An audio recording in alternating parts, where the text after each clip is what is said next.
Joyride is the title of this film. This opens by introducing Louis, the primary character. He was on the phone with a buddy from his youth that he likes. Louis is flying to his house to spend the holidays there. His friend requests that you pick him up en route, and I accompany you. However, this could not have occurred. Louis was traveling via aircraft. Nevertheless, he did not want to blow such a great chance. He quickly concurs, despite the fact that he lacks an automobile. Nonetheless, he had a strategy for what to do. He buys an ancient automobile the following morning. He then joyfully departed on his adventure. He stops at a petrol station en route. He calls his mother and informs her, instead of traveling by air, I'm driving. His mother, however, states that rather than being shocked, who was imprisoned was today released. You pick him up from there as part of your responsibility as a brother. He was not pleased about this now. Even yet, he continues to head to the police station. He now descended to the side of the major thoroughfare. This results in a fine, because when he was moving quickly. Moreover, the car's light was damaged. In any case, he meets his brother in the police station. They were both overjoyed to meet one another, as a result of their 5th anniversary gathering. When Louis's brother learns that he is seeing a buddy, he also mentions accompanying him. Louis dislikes, which, he believed that all of my plans had failed. It won't be possible for me and my buddies to hang out. Additionally, his brother informs him as well, which enrages him. Your pal has only retained you as a choice. You are going to meet her like mad, she stated once.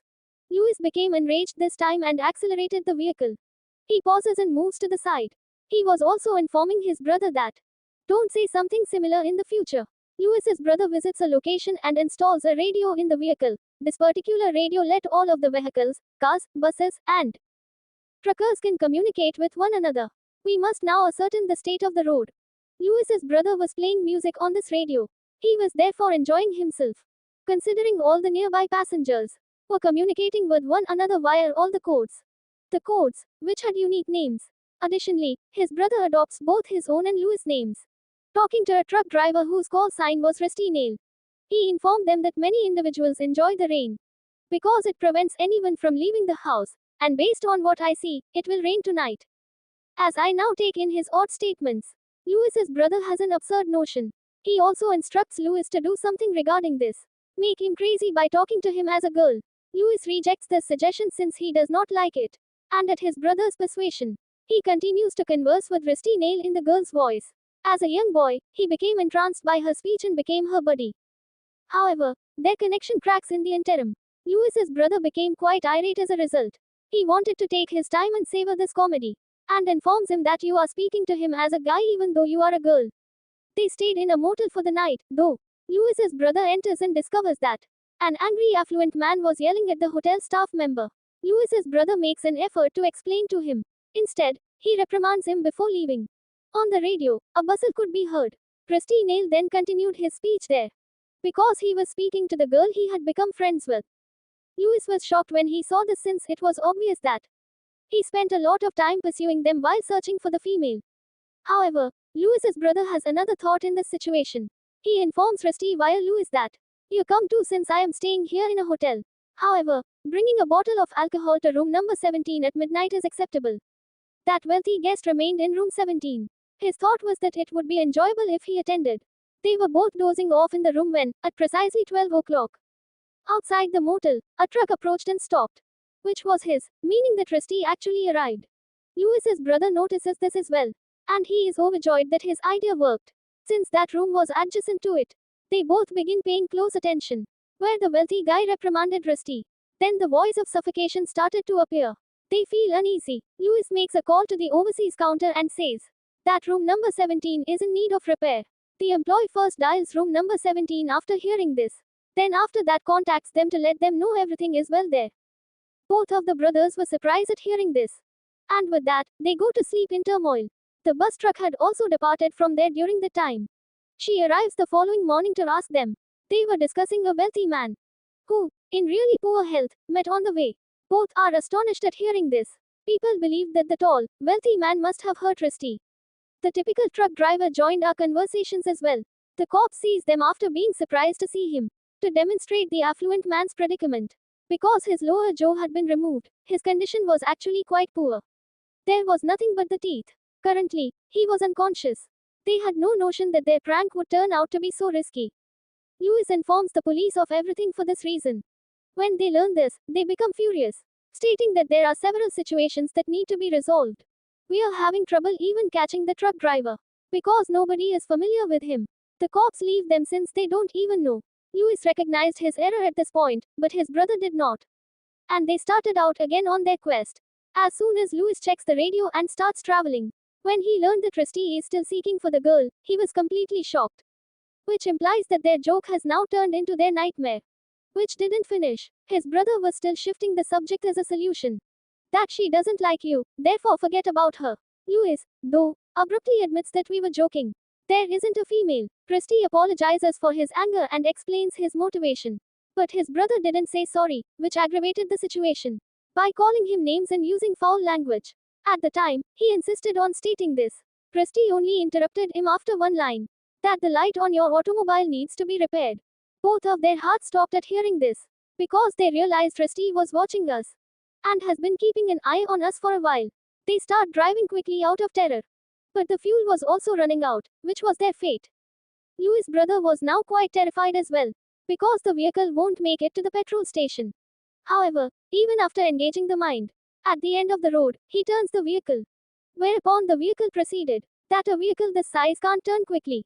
They were content together because they discovered the petrol station right away. Having his brother fill up the car with fuel, Louis enters the house to make a police call. In order for him to explain the entire issue. A snow truck also came and halted here at this time. A man who appeared threatening emerged from there, whose hands contained a bat. Louis's brother informs him via sign as soon as he enters the building. Because they thought this may be Rusty, Louis, not wanting to speak to the police, simply presents the bill and leaves. And with both sitting in the automobile, they leave this place swiftly. Given the urgency, the truck in front of them was close to colliding with them, that their escape was slim. They feared that the man may be following. When a result, when they go on, they reach a point where the road ends. That man approaches them, considering that he had come to truly return their card, which Louis had left behind in the shop. Additionally, that bat was worried about. The device was used to inspect the vehicle. They feel at ease after presenting the card to the man and seeing him proceed. But there was a disturbance just after that. When he turned back, the scene from his nightmare was there. It's Rusty, then, who drives that snow truck and strikes his truck. The vehicle was coming towards them while shredding. They hastily climb into the car and begin to run. Additionally, he pursues them frantically. Though he could destroy them, they would just flip the automobile again and trick him. This time, though, the automobile stops in front of a tree and becomes trapped. They make many attempts to leave the place, but was unable to go. When they died, Rusty also arrived with the vehicle. It was gradually crushing their automobile. He wrecked the vehicle and almost killed them. Louis's brother apologizes to him over the radio before that happens. Rusty inquires as he would normally do, "Why are you doing this?" His brother then said that it was a joke. Without any other purpose, we only did it for enjoyment. Rusty claims that I am also being facetious. Anyway, having said all that, he silently does a U-turn and walks away from here. It caused them to exhale in relief. They repair the automobile the next morning. They depart towards Louis' friend's home. Louis's brother flings the car's radio outside. He said that it was the cause of the current situation. They finally get at Weena, a friend of Louis. Unexpectedly, both brothers felt thrilled after seeing her. Weena's companion departs from here because she had arrived. She departed on her travels as well. Weena thanks Louis en route. Louis's brother interrupted them as they both began conversing. Then, these folks visit a pub, where a few males first misbehaved around Weena. Louis arrived just as it was starting to spoil. That Weena is taken by his brother when he arrives. He left her in her room and was giving Weena an odd look. She was also becoming quite perplexed over these two brothers. Whom should I establish a connection with, since it appears that they both favor me? Louis eventually arrives, however. Thus, his brother must go. They both entered their rooms. After Louis has gone to bed, his brother returns with a bottle of booze to Weena's room. They then begin to consume alcohol together. Someone's phone begins to ring while Louis was there napping. His sleep is gone as soon as he picks up the phone. Rusty was present, and he was the one saying, "You mentioned that we don't have any girls. So what is your brother doing in the other room with the girl?" It said he was still pursuing them. He was now persuaded that the female I was speaking to was real, because he mistook Weena for a female. When he learned this, he promptly alerted them by going to Weena's room. Observing them both together, he also had a lot of unanswered questions. However, the moment wasn't right today. He swiftly loads them into the vehicle and drives away. These folks advance. Presty posts a note on the board for them to read, in which he was advising to check and open the dicky. They frightenedly open the dicky. However, they find the radio that Lewis's brother had trashed there. Therefore, they were only thinking of themselves as safe for a very long time. In truth, though, they weren't. Because he is constantly behind them. Who now wants to communicate with these individuals through the radio. Now that they are listening to him, the radio has been fixed. Tell Veena about everything as well. She panics as soon as she hears this. After turning on the radio, Rusty immediately began conversing with them. It was followed by a girl's weeping voice. The voice Veena is familiar with. She then began to worry. She was her buddy, after all. That implies that Rusty abducted her companion. They must now pay attention to what Rusty stated in order to save her. Even telling the police was impossible. In response to Rusty's request, both brothers remove their shirts, then head to a motel. These were two individuals. But they place a 12-burger order. It made the manager upset with them. And when other customers notice their offense, they all start laughing. This was done to make a point to them. How do you feel when you make a joke? Veena does, however, apologize to Rusty. He apologizes on this account. It has been a while. I'm now getting back at you. In retaliation for the joke played on me. Then he explains the next step to them. According to which, they arrive at a field in the evening. They must halt the automobile in one spot, according to Rusty. Then proceed 100 steps. They also act in the same way. And then from the front, Rusty also arrives with a vehicle. It was advancing at them continuously. Even so, it wasn't stopping. These individuals must thus get stranded on the side to sprint through the fields. Still, that lunatic did not give up. He enters the fields with the vehicle. He starts the vehicle and drives there. Activating the large light, he lived fairly near to them. Simply tickling them, fortunately, though, a canal existed there, where they collapse and sacrifice themselves. The vehicle continues on its way. They resume sprinting without wasting any time. But things were different this time. Rusty exits the truck as well for the same reason. And this is where we get our first glimpse of his face. He was acting dangerously, and he also had a hazardous appearance. They were all seeking for one another. Rusty then manages to capture Veena. She is placed in the vehicle, and he drives off with her. As a result, the brothers begin to argue. And that's when their automobile catches fire. He was speaking to Rusty through the radio. Someone requests that he arrive at a motel at midnight. However, in room 17, with a booze container. It is laying in our automobile. I'd observed. Now you see the humor. That's what these brothers had done with him as well. Lewis notices the spirit's bottle right away. He grabs it right away. After they have traveled a short distance, an explosion obliterates the automobile. They now had to make arrangements for the automobile. Considering that they must get there as quickly as feasible, they leave and arrive at a location. Where the heck were all those automobiles parked? They were sitting in a vehicle, but it was broken. Once they fixed it, they head out right away. They arrived at the town as well. However, Rusty omitted to mention the hotel's name. They visited each hotel for this reason.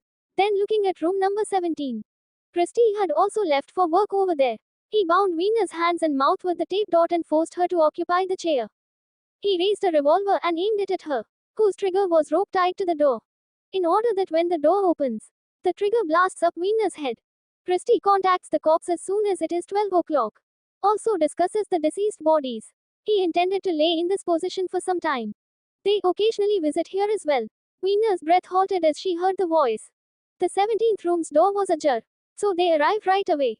However, nobody was inside. And as a result, they were irate. Then Rusty makes a joke about them over the phone, which was a type of ruse through which Lewis learns. He is in the room beyond. His wife is sent to investigate and starts talking to Rusty. When his sibling was advancing, he unintentionally produces a low voice, which Rusty assaults him after breaking the window and catches him to bring him inside. Lewis approached the door after becoming aware of the cry. He prepared to unlock the door. When it was appropriate, his brother secured his own release. Lewis immediately prohibits him from stopping. Keep the door closed, which Lewis hears and stops as well. Veena also starts to act more normally. She was making an effort to get away from a nail, but she was unable due to the nail's collapse. Meanwhile, Lewis's brother's leg is being punctured by a long, corroded nail. He was pulling it out with tremendous difficulty while suffering through the agony. Rusty, though, steps on his leg, likewise forces him inside. It made his agony worse. Louis approached his brother and started tending to him. But he was dangling from the wooden fence. While Rusty departs from here on a vehicle, Louis was making an effort to free his brother. But it was incredibly challenging, considering that he was hung here using a large pipe. The cops also show up in the meanwhile. They obtained the manager's corpse first. They started looking through each room as a result. Weena began to cry when she heard the sound. Louis now managed to liberate his sibling from the fence. Even the cops had accessed the exterior of the room. The cops first opened the door. Louis arrives there at the proper moment and sets aside the Weena from where the shot was fired. But they both made it out alive. The cops pointed a pistol at Louis because they believe he is a killer. His sibling was still not secure outdoors because Rusty was approaching him while driving the vehicle. Louis emerges after hearing him scream. The cops are now following him. The cops fire at the truck at their command. Louis pulls his brother aside in the meanwhile. They both made it through. Because the wooden barrier was smashed by the vehicle. The walls are torn by the vehicle and enters the space and pauses. The motorist passed away when the cops checked. However, Wiener's companion was secure and alive. Once everything was ended, they exhaled with relief. However, the policeman claims that the driver is employed for a snow business. They both then began to think. After then, the radio started to move. Rusty, who converses with them. In reality, he was still living. Mostly because he was not driving. He forced the man to sit in the driver's seat despite being hurt. He had a job with a snow firm. It demonstrates to them that the threat is still present. The death horror is still going on. He will pursue them until he is satisfied. The movie tale finishes here with this. If you like this video, please subscribe to Saha's YouTube channel to get new videos daily. Thank you.